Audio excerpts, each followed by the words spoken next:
What's going on to the YouTube universe and to all the Houston Texans fans? Man, the draft is 2 days away. I'm pumped, I'm excited, and I can't wait to see what happens. But like always, I'm gonna do one last mock draft before I actually go and watch the actual draft. So here it goes. Now, this mock draft, I did a few things differently because I wanted a different outcome. I kept doing the same thing, and I was like, okay, I know I can get these players with these results, but let me try trading up to get a guy and see if I can still trade back down. Trade up for a guy and then trade down for more picks. Now, the guy who I traded up for at number 6 was Laramie Tunsil. Yes, Laramie Tunsil. Why? Think about it. We just paid Brock Osweiler. Practically we gave him a $72 million contract, and 36 of it is guaranteed. Now, when you pay a guy like that, you wanna protect your investment. So Laramie Tunsil at number 6, that's that's one of the best moves you can really make. Now, I did end up giving up a bunch of picks in order to get him, but being a smart GM, I realized, okay, I can. Some of these guys are still gonna fall to the second round, and a lot of the guys that I wanted fell to the second round, and even the third round. Actually, my next pick at number it is in the second round with the fourth pick was William Jackson. I'm not straying away from this kid. Like I said, when you think about our future and what we want to do as a team, you gotta have at least, if not two good cover corners, you gotta have three.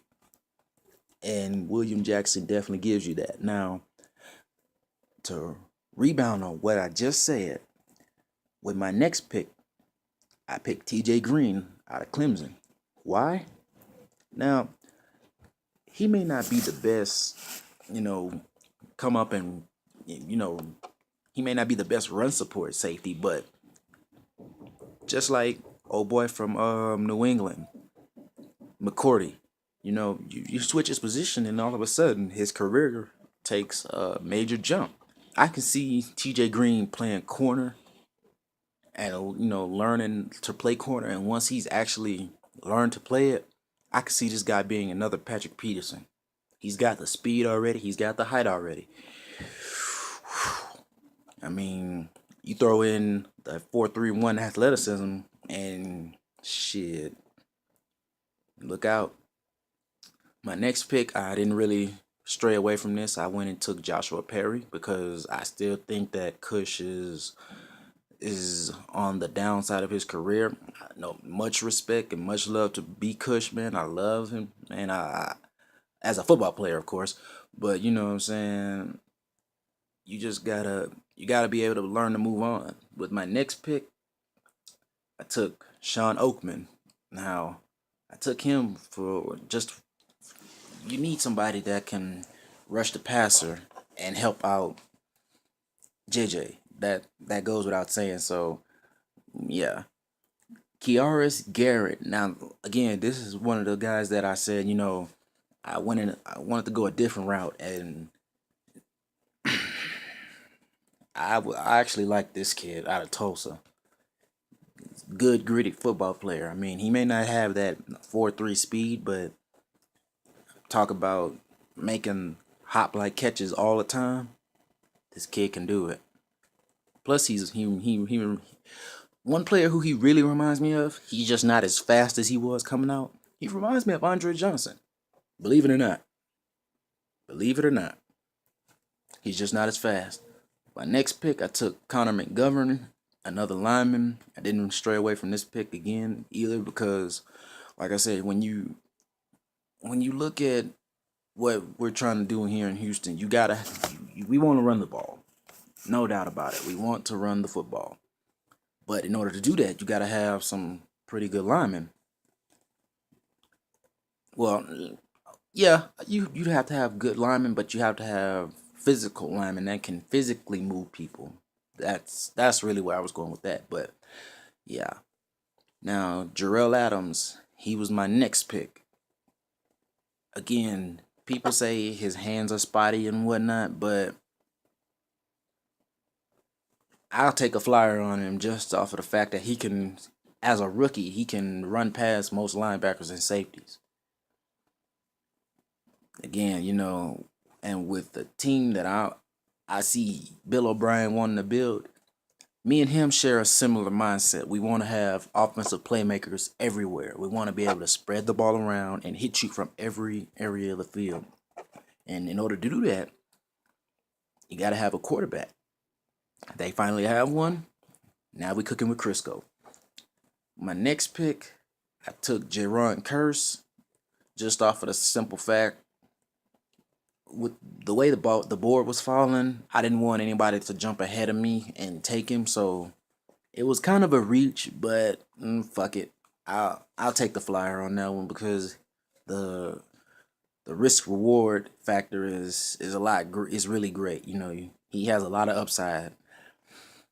Now with my next pick, and this one is a real head twister because I couldn't believe that he was still there, and some would say you could have improved the team still, but you as a GM you can't always rely on your plan A.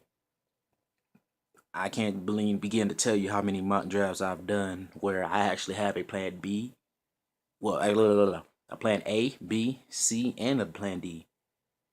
You know, because you got to be ready when if one guy gets taken, and you still have a position need, you got to be able to fill it.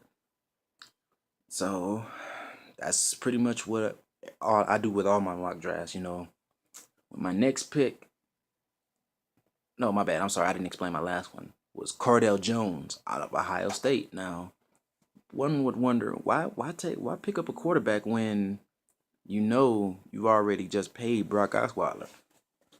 Again, and this is just if this is just a what if scenario. You know, God forbid that Brock gets hurt, Savage gets hurt again.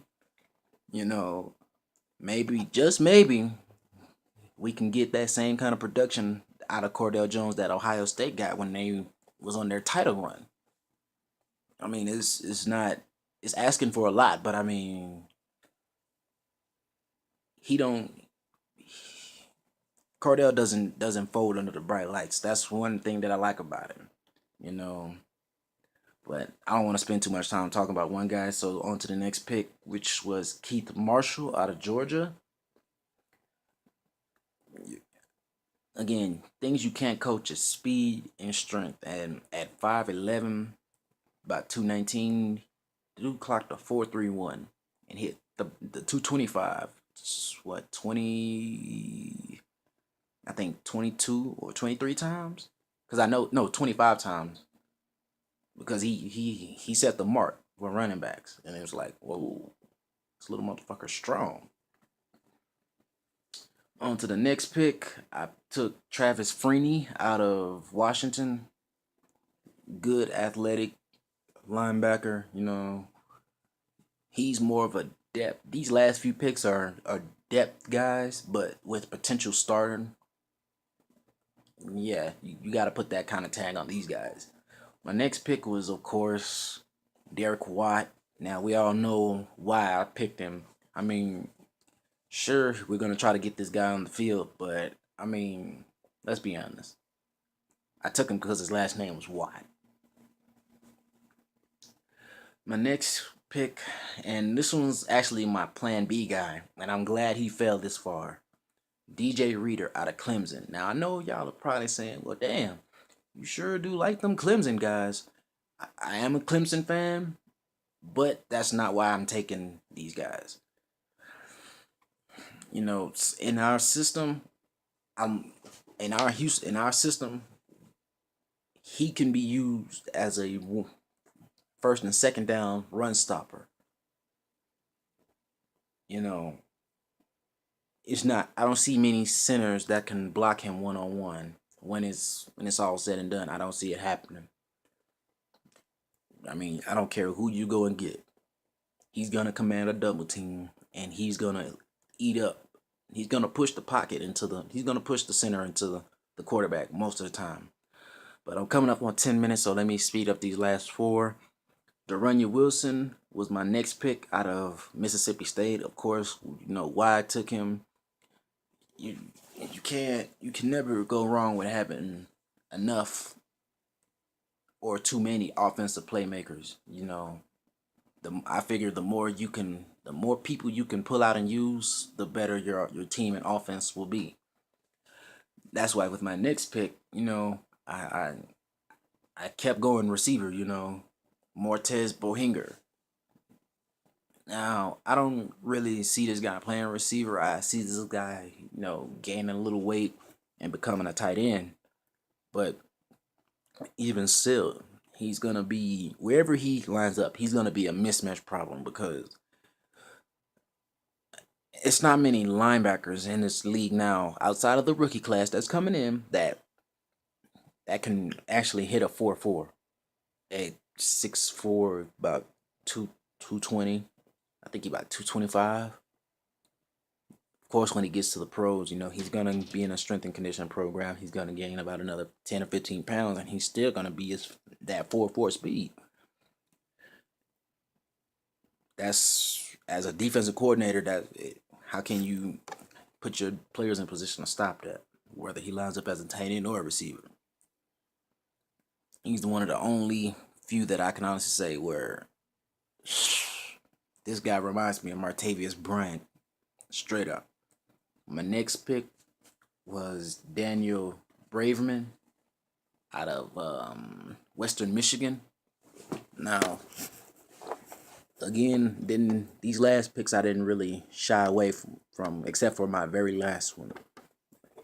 Braverman, of course, is that true slot receiver. You know, I mean, short area situations. I mean, you ask him to run a slant route, and he's gonna he can give you that 5 yard separation type of window. You know, just off of the way he runs his routes and how fast he is. Again, you can't coach speed, you can't coach technique, you can't coach height. Well, actually, no, I take that back. You can coach technique, but you can't coach speed and height. The very last guy that I took was Jordan Williams out of Ball State. Yeah. I mean, the guy who I wanted to take here was Sharon Peck, but he got taken by Indy, which I was really pissed off about. But Jordan Williams, he's 6'3", about 228, good physical receiver, and can give you some really good momentum in the run game because he's gonna get physical with corners. That's why I took him. Some guys they don't necessarily have to just produce if they can just do the little things. Shit, goddamn camera. If they can do the little things, like if you can get a guy blocked, when you got a running back like Lamar Miller, shit, that's all you need sometimes is just to have your guy blocked long enough to where he can get past them. But anyway, this has been my last mock draft. Before the actual NFL draft comes, this is your boy Swisher, rolling up on 14 minutes. Like, subscribe, and peace.